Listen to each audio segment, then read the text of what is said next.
So I'm Angela Asau. I'm the Regional Internship Director for our North and Central regions for STARS Behavioral Health Group. STARS Behavioral Health Group has almost 50 locations throughout California, but I think the focus of this will be for our STARS Community Services program.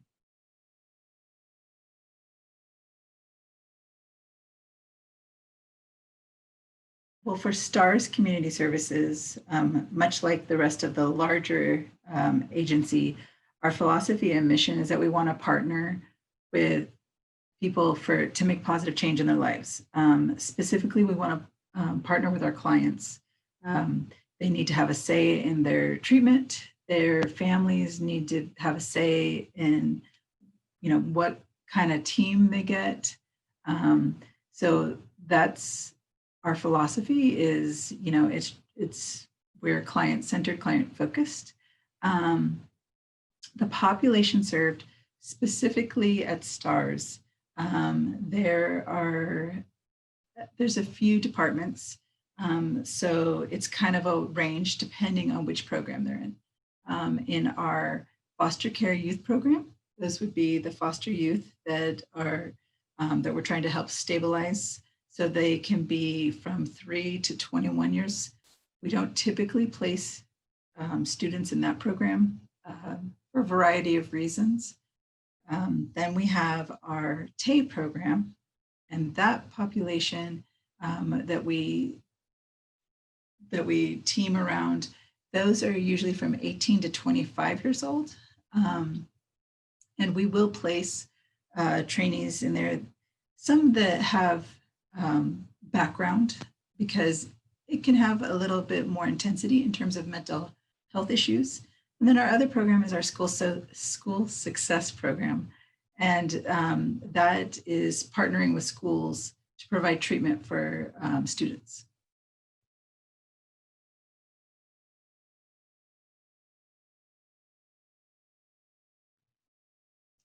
We really want to, it's really about trying to not only support the trainee and becoming a therapist. It's helping them to be a good therapist, helping them to also think about like the good ethical and clinical work that they're doing. So you typically ask for them to commit to about 24 hours a week. It doesn't have to be 3 8-hour days. It can be however it works. Because what we want to include in the program, so not only seeing face-to-face with clients, they will be a part of team meetings. They'll have individual and group supervision. They'll definitely have plenty of training because we have our training department. We have, county sponsored trainings. So depending on the team they would be in, they would have case management meetings based on that team. So if they were in the TAY program, there's a team of people that are placed with a client, so they'd be case managing with them. They'd probably also, I'm imagining, talking about different philosophies or different EBPs that we want to make sure we're using. So the expectation for the trainees is that, they're open, and because we want to help them. We want to help them provide good client care, and we want to help them be as successful as they want to be in becoming therapists.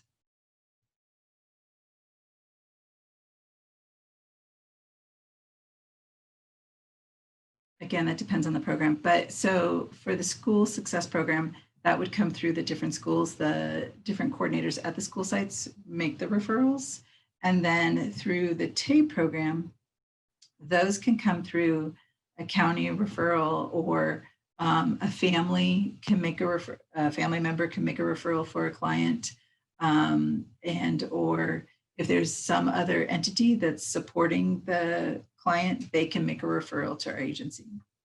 As far as assessment, we have pretty, I don't know how to put we have a thorough assessment process. And so we have different screenings that we use. We really believe in a clinical loop. So our screenings all tie to the diagnosis, which all tie to the treatment.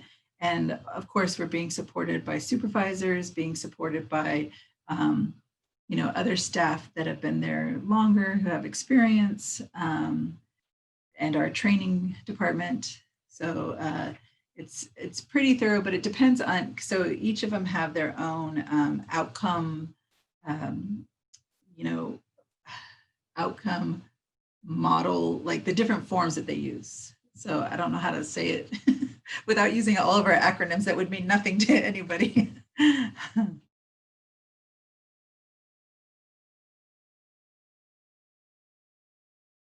In our school success program, that one would be a little bit different than the TAPE program, because the TAPE program, there's more intensity. And the TAPE program, you might be the lead clinician on maybe one case, but you can partner in or be a part of a team for other cases. So that caseload would look definitely different than it would for someone in the school success program. Because school success program, they do individual, they'll do group. They try to do family. It's not always easy, right? But so that caseload might look larger because we also want to make sure they're getting all their face-to-face hours that are required to graduate, but to help them maximize on their time. So I don't know right now because of COVID times and trying to respect whether or not all students are able to necessarily do telehealth. So the caseload might look different, but we're finding out ways to be flexible. But the ones in school success program, I think I want to say, depending on how many you have to be the lead on, it may be, or not the lead, but the individual therapist. It may be 6 to 7, and then you'll have a group or something that you're involved in.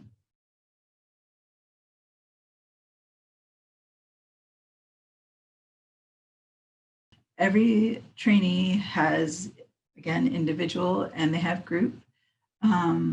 So we really try to,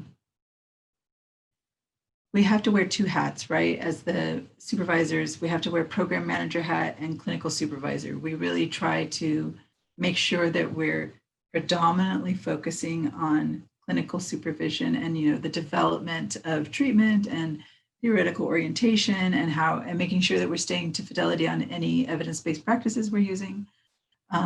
So we'll try to structure supervision around that.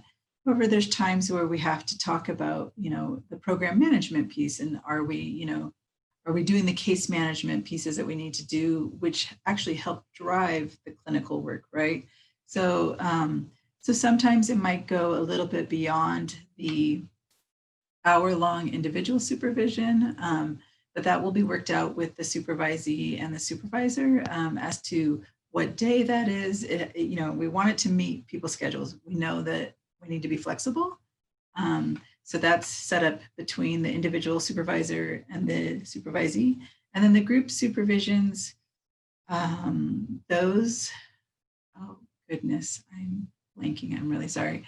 But those are set on set days during the week. And they'll be in a group from week to week. So there's no worrying about, did I get supervision? Did I not? And then, if they do have the opportunity to go beyond the 10 hours of face-to-face for whatever reason, I'll supplement and support in the supervision just to make sure everybody can count their hours and that everybody's meeting their abilities to, do the work.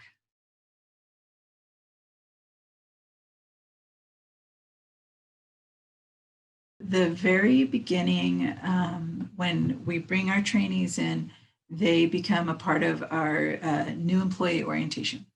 And that's about, it changes from time to time.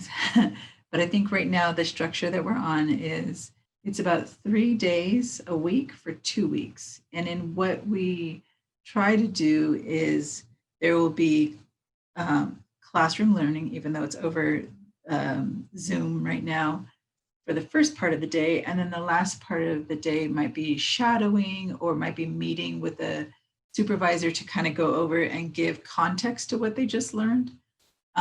So they'll do that for about 2 weeks, maybe 3, depending on how it goes. And then beyond that, they'll meet with me and we'll go over kind of a processing of what they just heard, because there's the technical stuff of our forms that, we need to meet county expectations, also our SBHG expectations. But how does that tie to the work of being a clinician and what they're learning at school? How can they count it on their hours, on their forms? So I try to help support in that area at the beginning. Also, I try to, alleviate some of the anxieties that kind of come up as they're learning all this information and how to process, how to store it.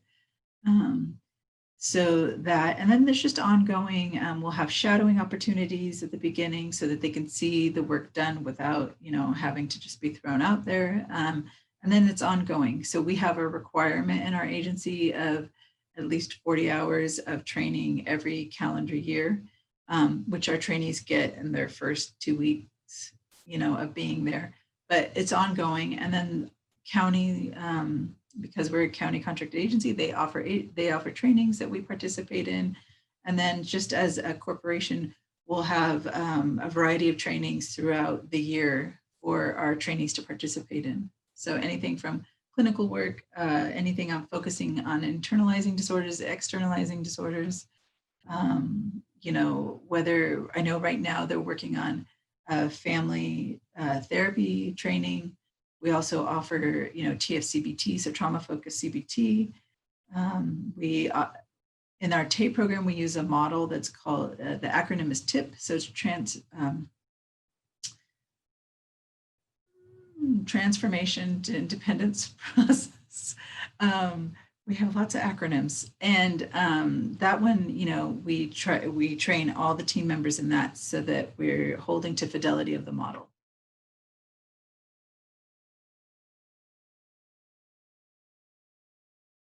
The ones that have been the most successful are definitely the ones that are not afraid to ask questions.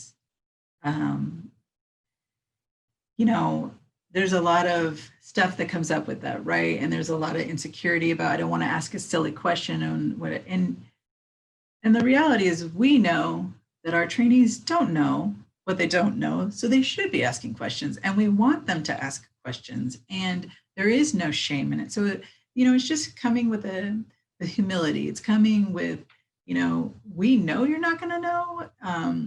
And even if you think like even me who's been doing this a while, still it never ceases to amaze me. The minute I think I know something, there's a curveball, right? So it's just, it's trying to be flexible with, with us, with them, as we're trying to develop this process, helping them support them. But yeah, it's just openness, it's humility, it's, and just a willingness to know that you're not going to know everything. And we know that, and we don't expect that. And so just be gentle but be open to learn.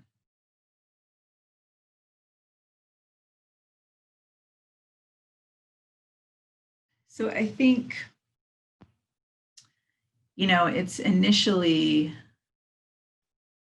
I think it's all the information that comes in, right? It's all the information that comes in, how to put context to it, how to apply it.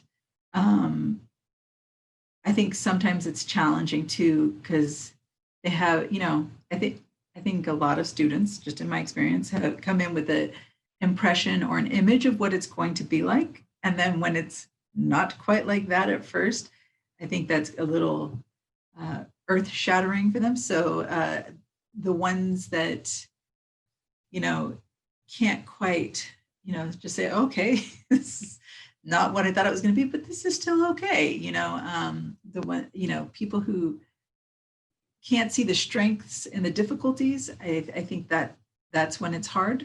I think when it's hard also is, if someone isn't good at time management or being flexible with their time management, that sometimes makes it difficult because, you know, you're going to have to balance a lot of different things, balance learning, balancing, you know, their class schedule, you know, any work they have around that, but also clients and what they need to do with that and the requirements we have for providing good client care. So yeah, it's just the ones that don't have as much flexibility, I've seen that be difficult for them.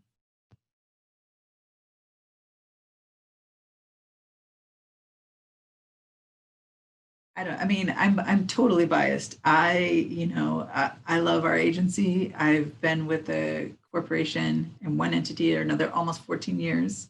I believe in the work that we do. Um, you know, I I love that people can come in as trainees and then they can grow into a, you know, maybe they did their traineeship in one program, but they decide they want to go try out something different once they graduate. They're totally able to do that. Also, given the nature of everything right now, if people needing to move, they can move to you know, another location and they can go to work at a different site. You know, I had a trainee who started off in our San Jose site, but when she graduated, she went home and she got a job in our LA, you know, one of our locations down there. So I love that there's flexibility in what we do, that you're not always stuck. I love that we have the opportunity to grow in our corporation.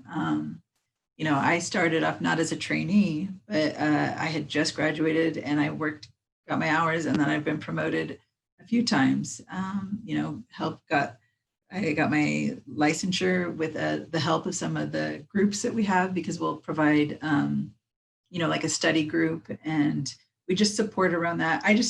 I would want people to know that it's a supportive place to be, and we really. You know, even though sometimes we get focused on the program management of things, on, you know, how are we doing on productivity? How are we doing on note timeliness? Really, it's about the client care. Because, you know, if we're not seeing our clients, if we're not documenting to what's going on, then our work with them, you know, it doesn't show through. So I really love that our agency, we really want to provide good quality care. And you know, we also want to provide good staff and team morale. So that to me is something that I think not everybody would know that, right? And it's very important to us to provide good training. It's very important to us to provide good supervision. Um, so yeah, I think, you know, also we pay our trainees. We They become employees of ours, you know, part-time, but we pay them. And then the conversion rate to full-time staff is about 75 to 80%. So there's an opportunity for them to work with us afterwards. So yeah, I mean, those things are what makes this corporation really special to me.